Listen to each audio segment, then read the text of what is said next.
autorais e a informação virtual. Seja bem-vindo, Marcelo.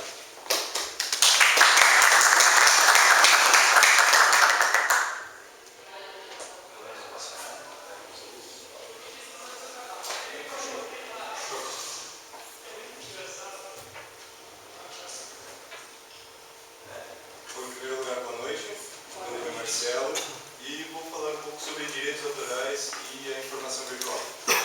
Como muitos de vocês estavam até nas outras apresentações acessando alguns serviços da rede, né? Tem muitos que têm smartphone, tablets hoje. Então, essa era começou a era da virtualização, né? Eu tenho aqui o meu Symbian, mas eu tenho alguns serviços que eu consigo fazer com ele através de algumas ferramentas essenciais que a gente usa no nosso dia a dia. Né? Pode passar. Aqui nós temos algumas ferramentas que com certeza algum de vocês acessou hoje, né? YouTube, Netflix, Google. Hoje nós temos uma gama de ferramentas, né, de serviços disponíveis para nos atender na nossa vida social. Né? Nós temos, por exemplo, o Facebook, onde a gente consegue reunir os nossos amigos. A tecnologia Android aí dos smartphones também veio para facilitar alguns serviços que nós temos aqui disponíveis. O problema é que nem tudo isso é um mar de rosas. Recentemente nós tivemos aí o fechamento do Mega Upload, né? Que todo mundo aí ficou realmente triste e muita coisa acabou saindo da internet pelo fato de que a indústria do entretenimento quis tirar à prova essa ferramenta como muitas outras, através do projeto o SOPA e o PIPA. É um nome até relativamente engraçado no português, né? Um pouco estranho, SOPA e PIPA, que são dois projetos de lei que houve uma tentativa pela indústria do direito autoral levar isso para as leis americanas e, por intervenção dos Estados Unidos, eles acabaram vetando esses dois projetos de lei no período de abril. Né? Em continuidade, é claro que esses problemas de direitos autorais não começaram por aí. Né? Nós temos essa intervenção que aconteceu com o Mega Upload e com esses dois projetos de lei, mas foi nos anos 70 que nós tivemos também um problema relativo a questões dos direitos, né? Com a indústria do entretenimento e com as pessoas que usavam tecnologias, que no caso nos anos 70 foi, pode passar o videocassete, produzido pela Sony, em 1972. Então houve uma produção em massa desse equipamento e a indústria, realmente, a indústria do entretenimento de uma forma tradicional, ela realmente não gostou da ideia das pessoas copiarem programas, shows e eventos que passavam na televisão. Ou seja, não, isso não está certo, é algo que é realmente ilícito. E foi também feito alguns projetos na época para o governo americano, com ação mesmo dessas empresas, e com os cenários que foram propostos na época, os Estados Unidos liberou. Não, vamos liberar, porque o videocassete ele tem realmente um ato ilícito nesse momento, porque a gente consegue fazer cópia do que a gente acha melhor de programação.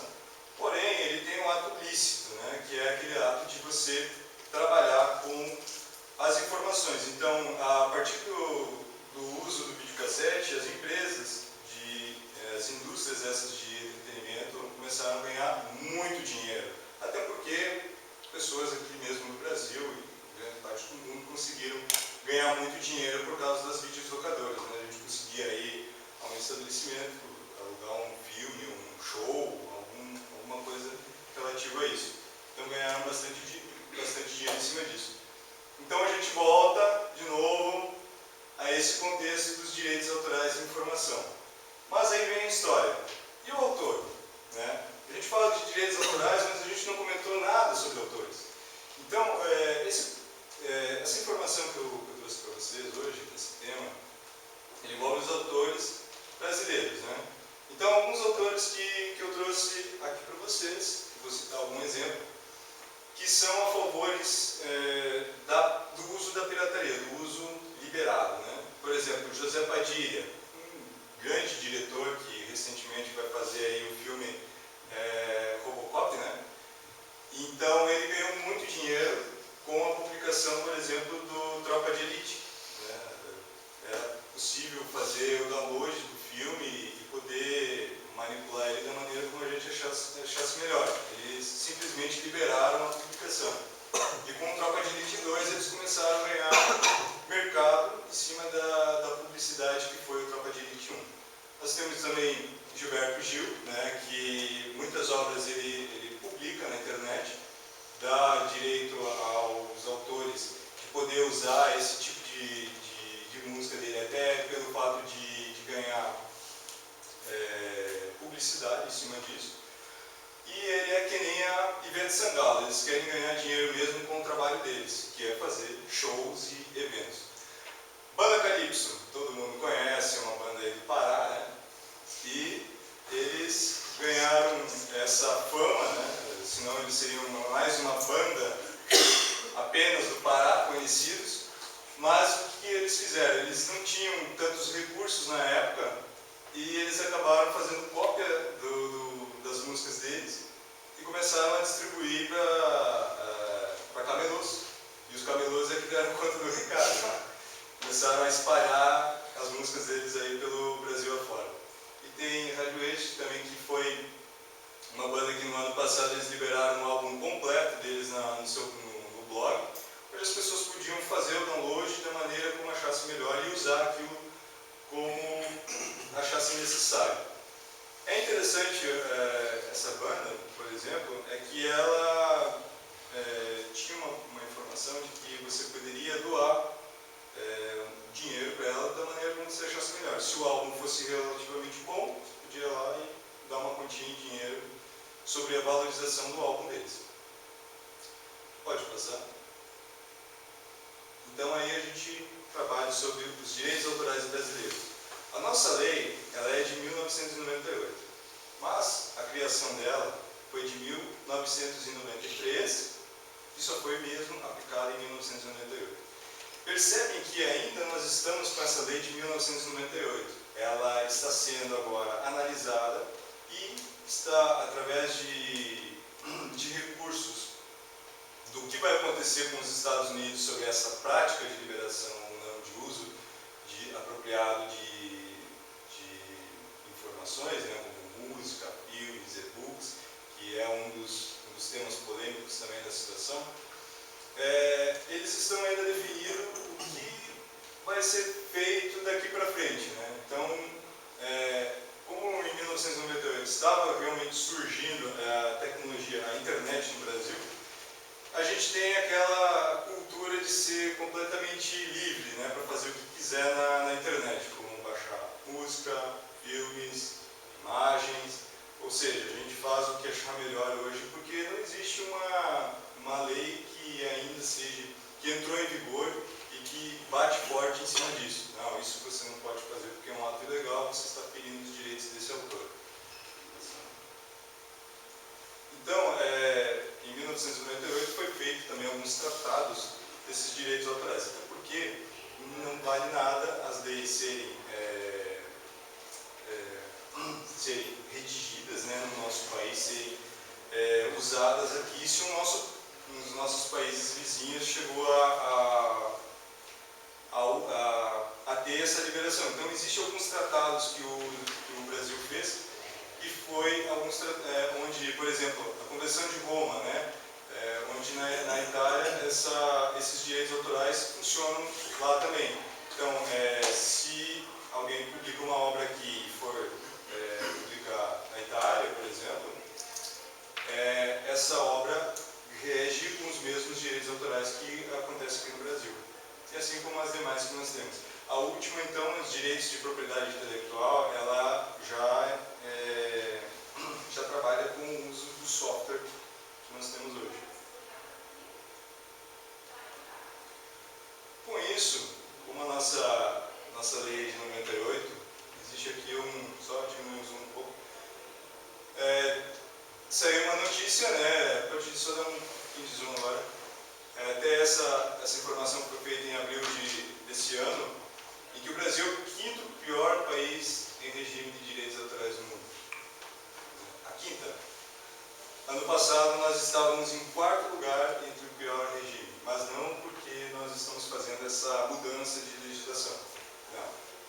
na verdade, a empresa que fez essa pesquisa, a IP Watchlist, ela simplesmente adicionou esse ano mais um país que ainda tinha um regime pior do que o Brasil. Você pode passar que a gente vai ter aí o ranking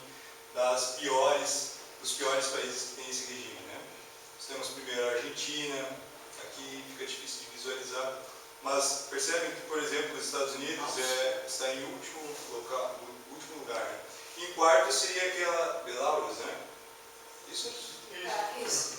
Tá, Belarus seria o país que não estava no ano passado, que daí fez com que o Brasil ficasse em quinto lugar. Superou o Brasil. Superou. É interessante a Austrália ter uma política ruim, né? Bem ruim, né? E a China, curiosamente, ela está numa posição quase confortável, né? Pois é, e a gente vê muitas notícias que ela repreende muito, questões de Google também, né, de acesso à informação, e ela está assim. Eu acho que bastante estranho foi que a Turquia e a Rússia não estão aí. Porque assim, e é sério também não está aí. Mas assim, esses três países que eu citei, eles têm um problema grave de direitos autorais. Na verdade, talvez não seja um problema, seja uma solução para o pessoal que trabalha com isso. Por exemplo, não sei se todo mundo já percebeu, mas o The Pirate Bay ele mudou de endereço. Ele não é mais thepiratebay.com, é thepiratebay.se. Percebe? Porque lá eles hospedam no site.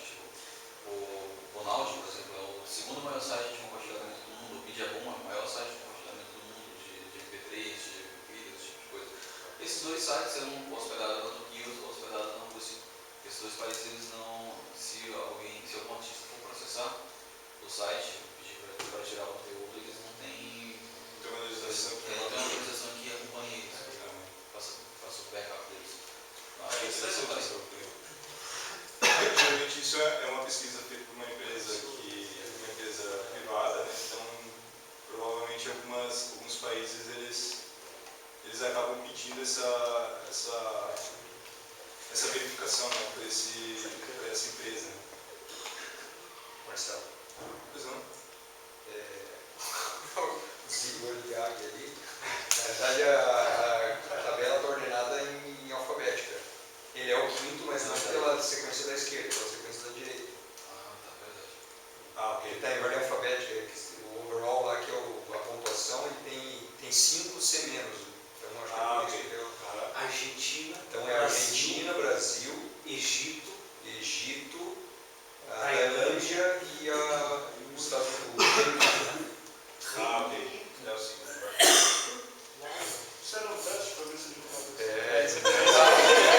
Acorda Só aí, para vocês prestarem atenção, vocês estão muito no smartphone de vocês. não tem nada a ver.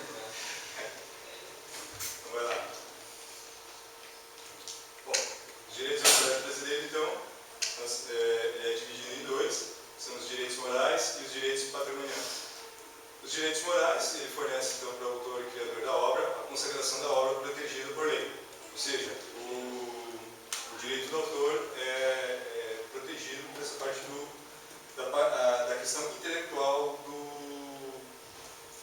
da invenção do autor. Ou seja, se ele criou, por exemplo, um livro, ele teve algumas ideias, e essas ideias ele constituiu uma obra que ele pode ficar com ele ou não e pode cair num domínio público. Só que, se cair num domínio público e ele falecer, tem um período que pode permanecer onde os herdeiros podem reivindicar essa obra, dizendo, não, essa obra é do meu tio ou do meu avô, e então eu quero que essa obra seja minha. Então ele consegue ainda resgatar esse direito do autor.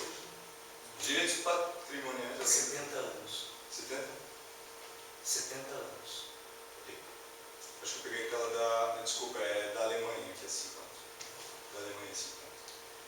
E direitos patrimoniais, ela exerce então o ramo de direito privado, trata-se de propriedades dos bens, móveis e imóveis. Nesse caso, se uma banda, por exemplo, faz uma produção, ela pode dar esses direitos a uma gravadora, essa gravadora ela terá todo o direito sobre aquele produto. Então ela pode explorar essa obra, né, pagando um recurso para o autor. E aí, conta alguma coisa? Então, nesse caso, e agora, como é que fica a nossa situação? Por exemplo, Questão do ramo musical, pode passar. Nós temos aí a banda de Beatles, né? Meu pai adora a banda de Beatles, né? Então, nesse caso, eu vejo que o meu pai, por exemplo, ele tem o disco do Beatles, ele tem o CD do Beatles, né? Ele tem o DVD do show, enfim, todo o que sai de mídia, o que sai de algo físico, o meu pai sempre tenta resgatar, tenta comprar esse tipo de equipamento. É claro que hoje nós não compramos mais CDs, né? Mas um tempo atrás era meio que não existia nenhuma opção para a parte de acesso. Mas como é que funciona essa parte de direitos autorais, né? Você, principalmente, você tem acesso àquela obra, mas você não tem propriamente acesso diretamente a manipular essa obra. Ou seja, eu posso simplesmente comprar o CD, mas eu não posso ripar as músicas desse CD com um iPod, com um iPhone. Eu estou fazendo algo que é relativamente crime por parte das leis do autor, né? O CD ou uma mídia, ele simplesmente é um dispositivo onde eu tenho uma licença. E essa licença é extremamente limitada àquele meio físico. Então eu não posso utilizar ele para fazer nenhum tipo de situação como essa. Meu pai teve uma música lá que eu não consegui encontrar, eu tento ripar do CD, né, ou do DVD para o meu notebook. Isso não pode, é proibido. Atualmente ela é proibida. Então, por exemplo, o Goleman ainda diz que as perguntas se sucedem e as respostas nem sempre estão conseguindo atendê-las corretamente. A internet seria muito nova e as coisas novas mais levantam problemas do que soluções. Só a experiência e o tempo é que indicarão os caminhos a seguir e fornecerão as molduras jurídicas atualizadas pela nova cultura, no que se refere à proteção justa dos direitos autorais. Isso foi escrito ainda em 97, interessante essa parte. Outra citação de Presley, que de acordo com a lei do direito autoral vigente no Brasil, passar as músicas de um CD comprado para o próprio iPod não é permitido. Apenas 8 citações escritas em artigos do Código não são consideradas ofensas ao direito do autor, como a reprodução de pequenos trechos da obra. Mas como definir o que é um pequeno trecho para um quadro, ou uma fotografia, por exemplo? Isso não há uma definição ainda. Isso fica pairando ainda sobre essas questões sobre os direitos autorais. Então, algumas alternativas de empresas que estão no mercado brasileiro e que tomaram um rumo um pouco diferente daquilo que nós temos hoje. YouTube. O YouTube, no caso, a gente consegue, digamos, vamos supor que nós temos uma novela da Globo, você gosta daquela novela e tem um episódio que você quer publicar. Então, você grava esse capítulo inteiro da novela e você coloca lá no YouTube. Você publica lá para as pessoas conversar contigo, dar opinião sobre aquele capítulo. A Globo, no caso, ela pode intervir nesse aspecto. Então, o que ela faz? Ela entra em contato com o YouTube dá 3 opções para as indústrias, nesse caso a Globo. Olha, você tem 3 opções. Você pode pedir para que eu tire de vez essa imagem, tá? Esse conteúdo, então ele é totalmente exonerado, e ainda passo uma informação para o cara que ele está fazendo algo ilícito. Segundo, eu posso simplesmente publicar algumas propagandas e você ganhar em cima disso. Tá? Ou então, existe uma outra opção que o YouTube oferece, né? O Google repassa para a Globo nesse aspecto, é que eu posso fazer com que você receba as notícias que estão sendo divulgadas nessa página. Ou seja, a pessoa publica e as pessoas começam a escrever, legal, alguma coisa assim. Então, a Globo, em vez desse cara receber as informações que estão sendo escritas, é a Globo que recebe as informações. Para saber como está o capítulo da novela, como é que está indo o andamento, então ela já tem um nível de audiência separado para essa parte. Então, é um fator bem interessante. Outras questões que nós temos é a questão do copyleft, né, ou Creative Commons. Na verdade, são os dois se complementam, né? onde alguns sites usam esse selo lateral ou esse selo aqui de baixo, tá, em seu site. Ou seja, existem alguns critérios dentro desse site onde você pode baixar uma música de graça, né, que o autor está oferecendo, ou então existem alguns direitos que o autor reprime, que não pode utilizar. Então existem alguns fatores hoje que a internet está tentando desviar esses problemas de direitos do autor hoje, que já estão defasados no Brasil, com alguns meios e alternativas que nós encontramos. Então, a conclusão desse fato. Realmente nós estamos em uma fase de mudança. Até essas mudanças elas estão sendo pesquisadas na internet. Essa apresentação eu gostaria que não acabasse por aqui, que a gente conseguisse colaborar ainda com isso, até porque somos nós que fazemos a internet, somos nós que publicamos informações, e desse caso, para que não seja vetado, como por exemplo o caso do Pipa e do Sopa, que esses projetos vetariam tudo que nós teríamos hoje de liberdade na internet, né, por questões de, por exemplo, acesso a blogs que fazem replicações de outros sites. Então, essa informação está sendo debatida muito forte na internet hoje. E, por exemplo, os Estados Unidos, que está correndo atrás dessas informações, ela está ouvindo nós. Então, alguns momentos que nós temos para acessar o Facebook, acessar o Orkut, acessar o YouTube, vamos tentar colaborar com a parte da internet também. Nós precisamos fazer a nossa parte. Então, essa é a conclusão que eu deixo sobre esse tema. Pode seguir. Então, algumas referências que eu citei aqui na apresentação, até eu poderia ser um quibador aqui, mas não quero ser, né? Considerado claro. Então, pode passar adiante. Onde tem aí o meu e-mail, qualquer coisa, se alguém precisar de mais informações, eu tenho ainda o artigo com mais conteúdo para que a gente consiga debater e seguir adiante essa apresentação. Beleza? Pessoal, muito obrigado.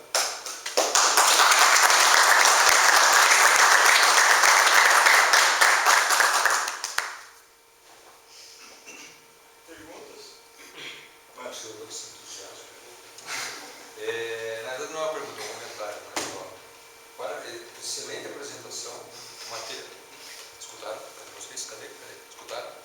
Excelente apresentação, um material bastante enxuto visualmente, muito bem explanado.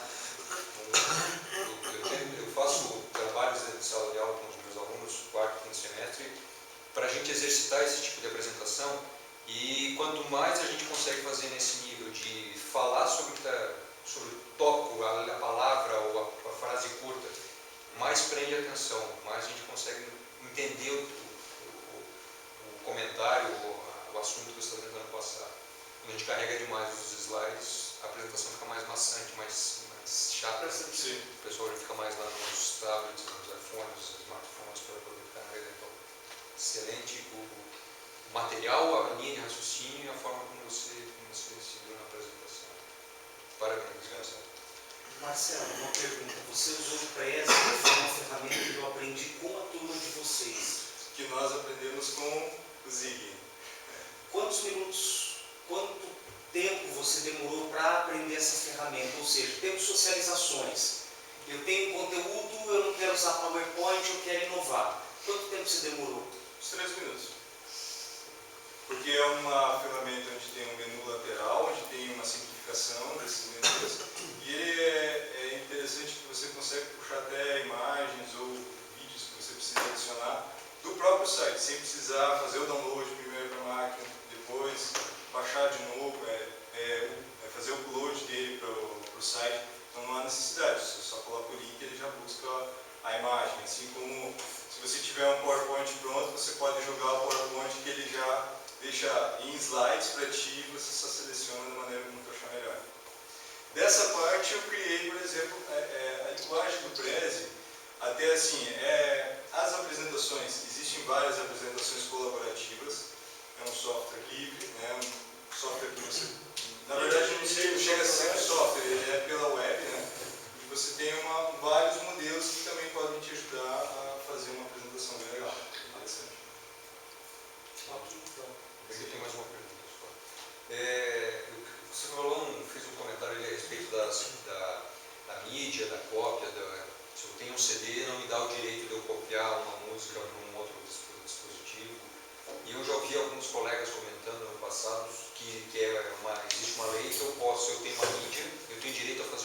impacto dessa mídia.